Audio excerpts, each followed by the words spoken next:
گزشتہ درس میں ہم نے ختم نبوت کا جو لفظ ہے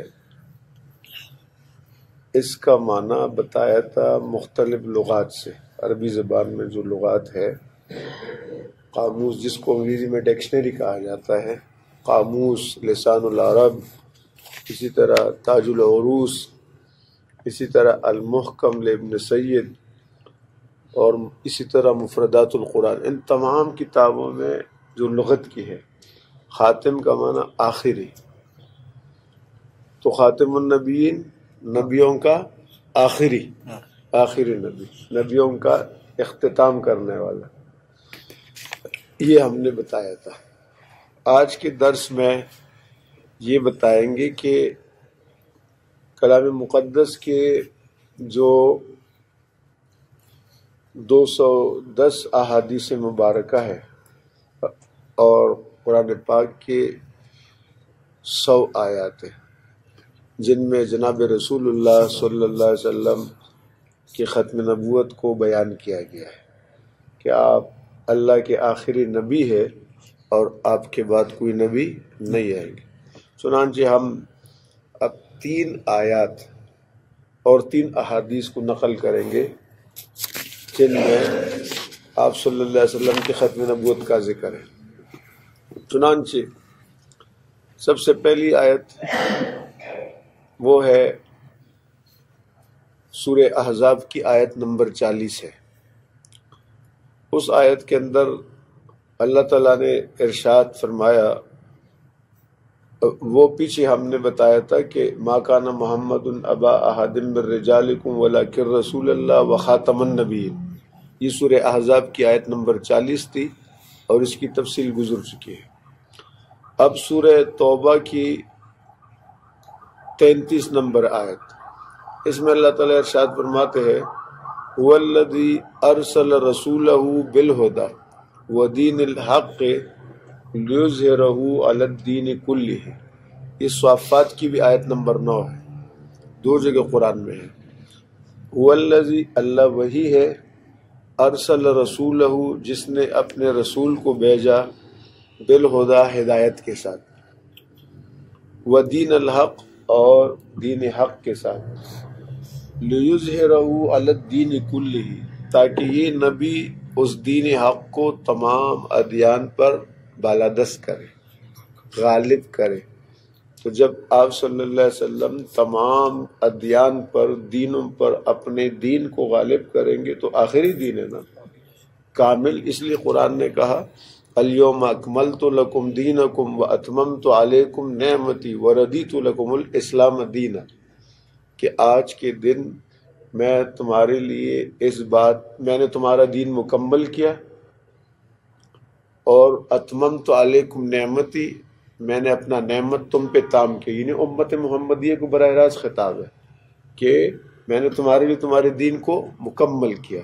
تو مکمل کا مطلب ہے کہ اب کسی اور کی ضرورت ہے، اور دین جو نعمت ہے اور ہدایت، اس کو میں نے تام کر دیا۔ وَأَتْمَمْتُ عَلَيْكُمْ نِعْمَتِي وَرَضِيتُ لَكُمُ الْإِسْلَامَ دِينًا، اور میں تمہارے لیے اسلام ہی پر راضی ہوں کہ وہی دین ہے بس۔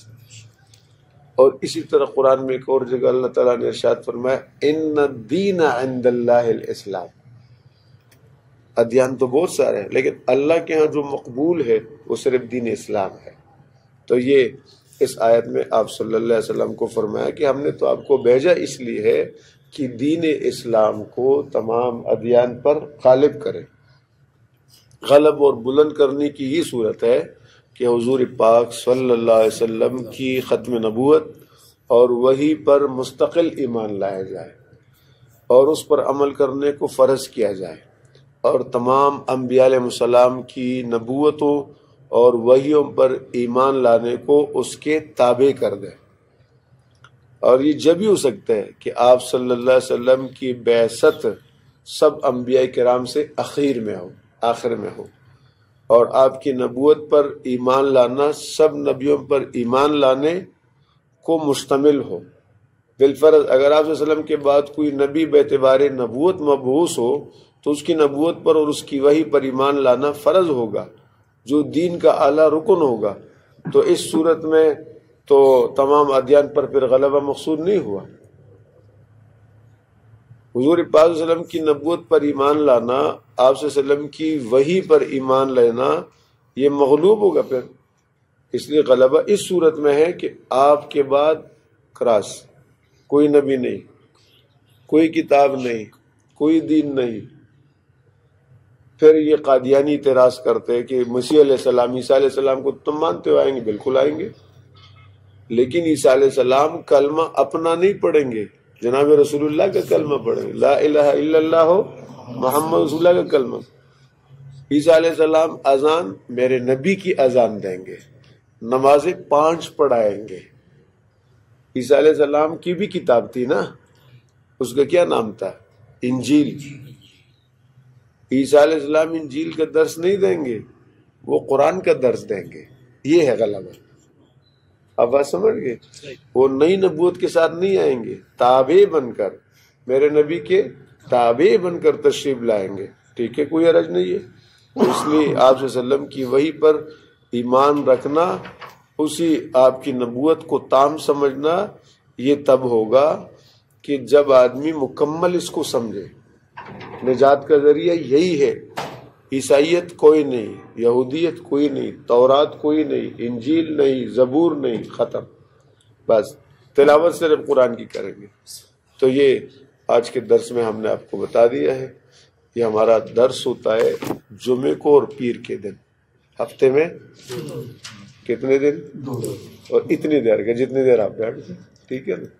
تو جمعہ کو اور پیر کو عشاء کی نماز کے بعد سنتیں پڑھے، درود پڑھے، اور اس کے بعد پھر دعا پڑھے، پھر اس کے بعد شریک ہو جائے اس میں، ٹھیک ہے نا؟ جزاکم اللہ، شکریہ۔